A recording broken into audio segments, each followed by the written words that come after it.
Belajar belum? Waduh, di record, guys. Belajar belum? Ayo Pak, ayo. Kembar. Gas, Pak. Welcome back to my guys. Untuk materi pertama, untuk mapel administrasi jaringan, itu yang pertama saya akan menjelaskan tentang sistem operasi jaringan. Oke. Yang poin pertama tentang fungsi dari sistem operasi jaringan. Ngawang. Operasi memiliki peranan penting saat ini dalam mendukung perkembangan teknologi informasi. Ya. Karena hampir semua aplikasi yang dikembangkan saat ini berjalan di atas sistem operasi. Sistem operasi merupakan sebuah program yang mengendalikan semua fungsi yang ada pada komputer. Kalau sistem operasi yang sudah kalian pelajari kelas 1, apa aja? Yang kalian kenali? Pak. Jadi semua astagfirullah. Contohnya Windows 7 itu untuk sistem operasi. Sedangkan untuk komersial, terus Windows 8, Windows 10, Windows XP itu untuk penggunaan secara umum. Kalau yang ini sistem operasi jaringan itu yang digunakan untuk Katanya jaring nggak facelift. jaringan yang ada di suatu lembaga atau suatu negara bisa.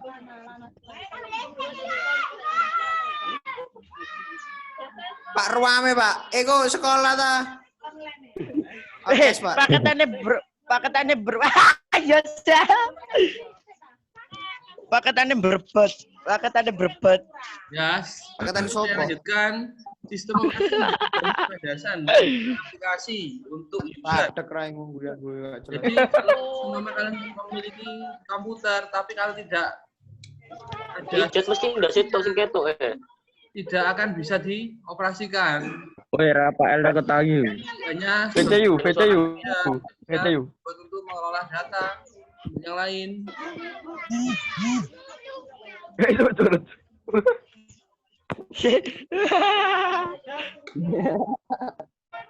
Ini ada lagi secara umum operasi memiliki Let me try motherfucker.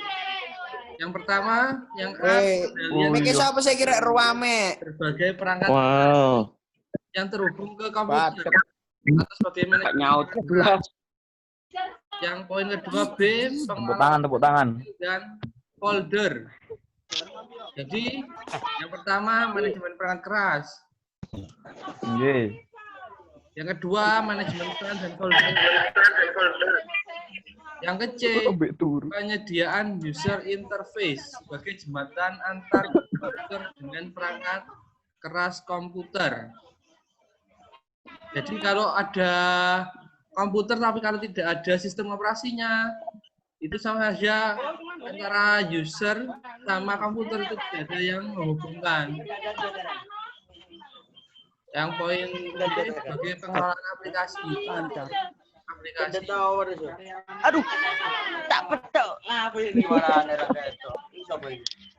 Jelaskan untuk yang Wah, bukti ruame. Pak, sabukti kongon HP ini Pak. Pak, bukti Pak ruang Pak. Wow. VC ngejak sak keluarga ya mata nih. yang baru masuk atau sudah masuk audionya di ya. Akibat corona yang ini grek. Ngeramen itu.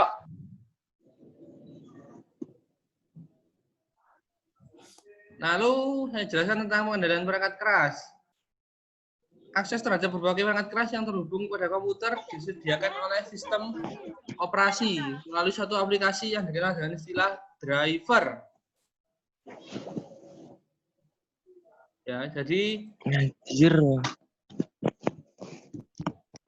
driver itu sebagai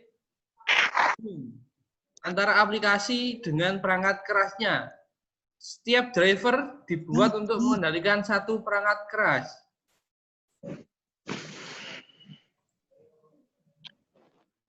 Kalian sudah pernah belum menginstal driver pada komputer? Setelah melakukan install ulang sistem operasi, biasanya kan ada yang tidak support perangkat kerasnya, itu akan diinstal driver. Ayo, siapa yang belum pernah melakukan install driver? Sore. Apa itu lo? Driver nyetir tawa. Driver nyetir. Oh, wow, badut deh. kendali perangkat Pemeran. keras. Bukan driver Gojek lo ya. Loh, ya peran sih astaga. Lalu Iya, yang Pak. kedua, poin B, pengelola file dan folder. Sabuk konadi. Hal ini dimungkinkan oleh sistem operasi karena pada saat instalasi sistem operasi ada proses format untuk hard disk. Jadi untuk manajemen file itu bisa pada waktu instalasi SO, ada untuk proses format hard disk.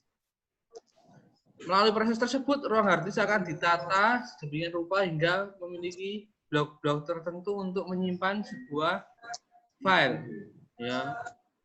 Yang ketiga, yang poin C, manajemen interaksi. User dapat menggunakan komputer melalui aplikasi yang ada atau yang sudah ada komputer. Setiap aplikasi menyediakan interface untuk menerima interaksi user.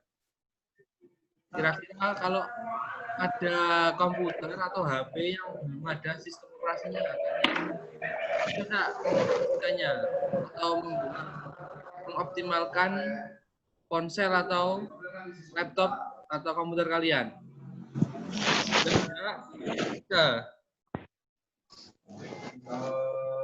Nah, ini ada lagi, setiap aplikasi menyediakan interface untuk menerima interaksi yang mungkin dari user.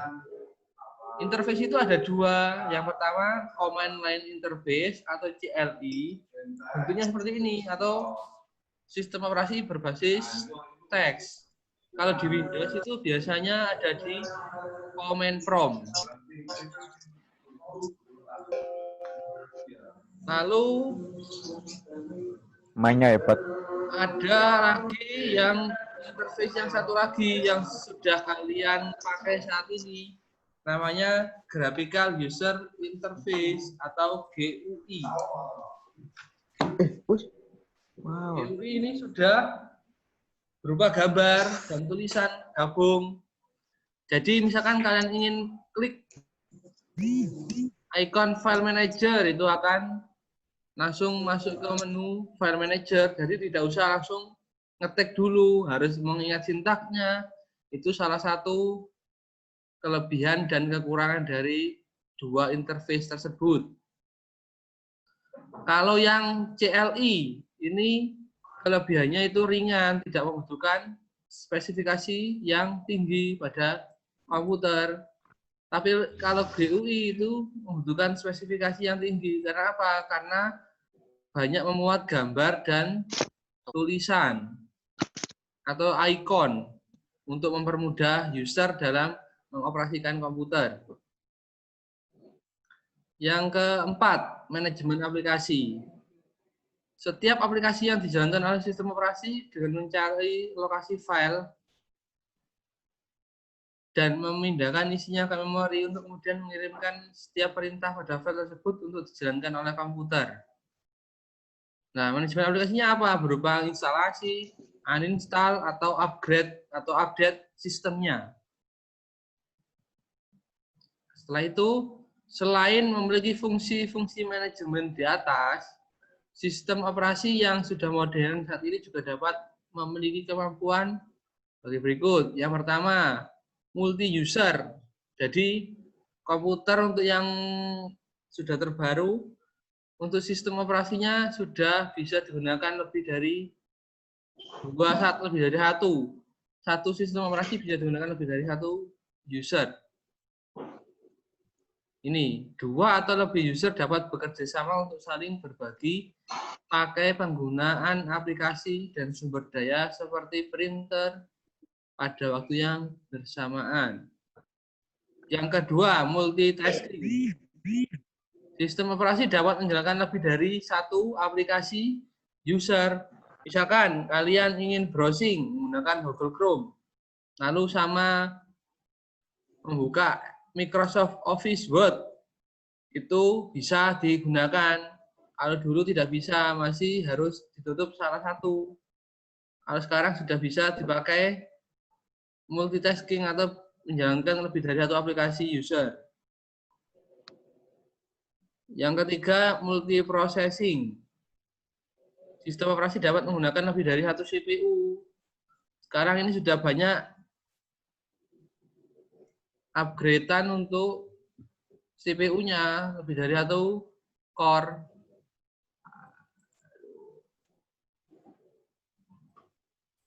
Nah ini, terus sistem operasi itu ada versinya. Antara sistem operasi 32 bit dan 64 bit. Di sini sistem operasi 32 bit hanya mampu menerima RAM maksimal 4 GB. Sedangkan 64 bit mampu menggunakan lebih dari 128 GB untuk memori RAM-nya.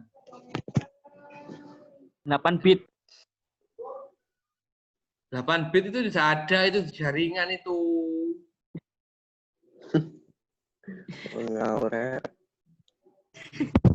Gak sopan belas sopo yo.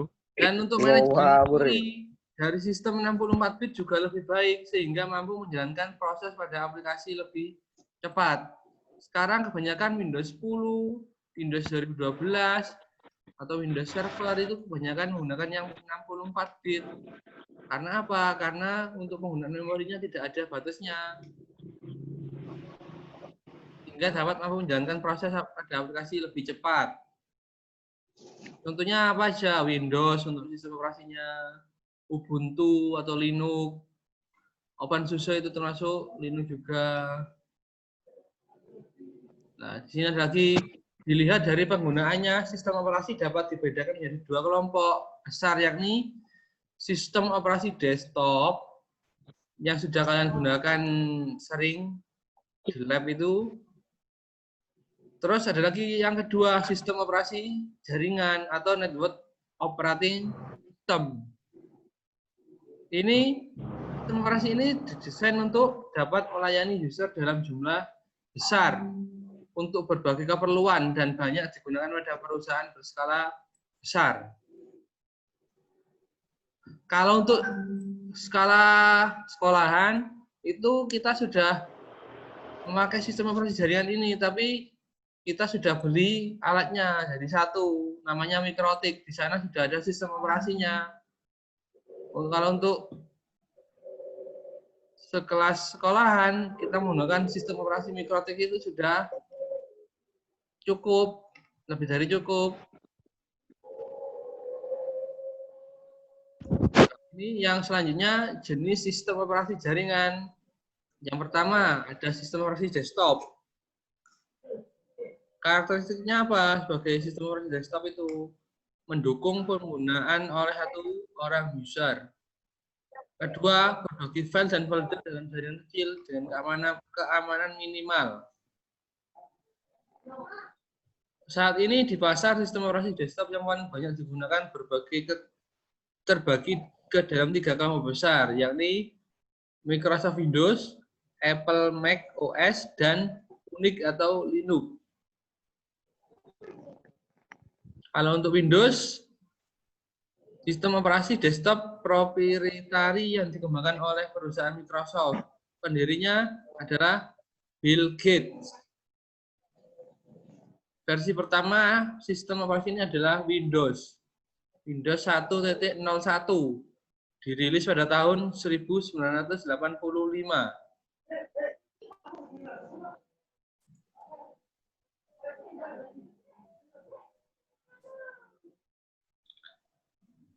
Windows 8.1 adalah produk terbaru dari sistem operasi buatan Microsoft ini yang dirilis Oktober tahun 2013.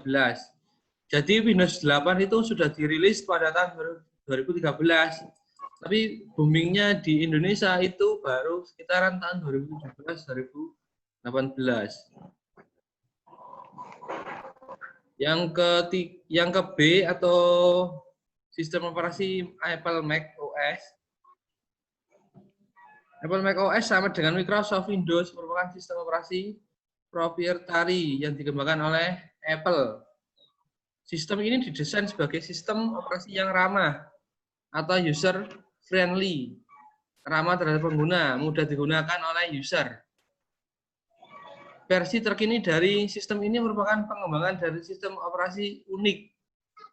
Kalau untuk sistem operasi Mac OS ini atau unik ini tidak bisa digunakan pada setiap komputer. Ini hanya pada perangkat-perangkat tertentu yang sudah dikeluarkan oleh Apple.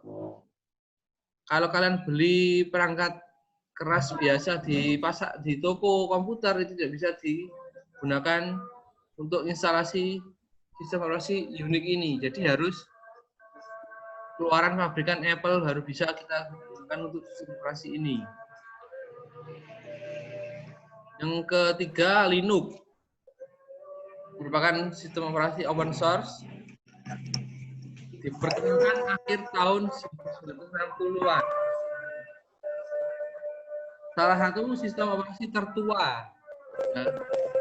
Jadi lebih tua ini daripada Google. Lebih tua ini daripada Microsoft Windows. Ya.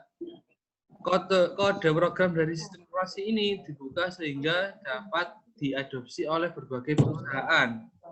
Jadi ini istilahnya itu dapat dimodifikasi, dapat dirubah, dapat ditambahi oleh semua orang. Tujuannya itu untuk satu aja, untuk penyempurnaan, untuk lebih baik lagi. Untuk versi yang terbarunya. Kira-kira kalau untuk smartphone, Linux ini biasanya digunakan enggak? Untuk smartphone saat ini, contohnya itu Android itu sudah menggunakan versi yang Linux, tapi Linux yang GUI. Jadi Android itu banyak dikembangkan oleh semua orang untuk keperluan pribadi atau keperluan umum itu sudah dikembangkan dan dapat digunakan karena Linux itu tidak ada hak patennya, hanya sebagai aplikasi yang terbuka.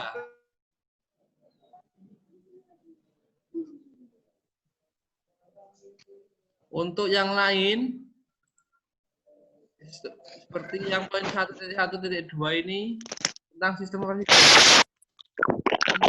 karakteristik sebagai berikut. Mendukung penggunaan oleh lebih dari satu user. Kedua, menjalankan aplikasi yang mau digunakan oleh satu lebih user. Stabil, jarang terjadi error. Lalu memiliki tingkat keamanan data yang lebih tinggi. Ini ada banyak, nanti baca sendiri dulu yang sudah saya share. Nanti kita lanjut lagi materinya ke pertemuan kedua. Ya. Siap. Berarti sekarang udah, Pak? Sekarang sementara sudah dulu. Bagi yang belum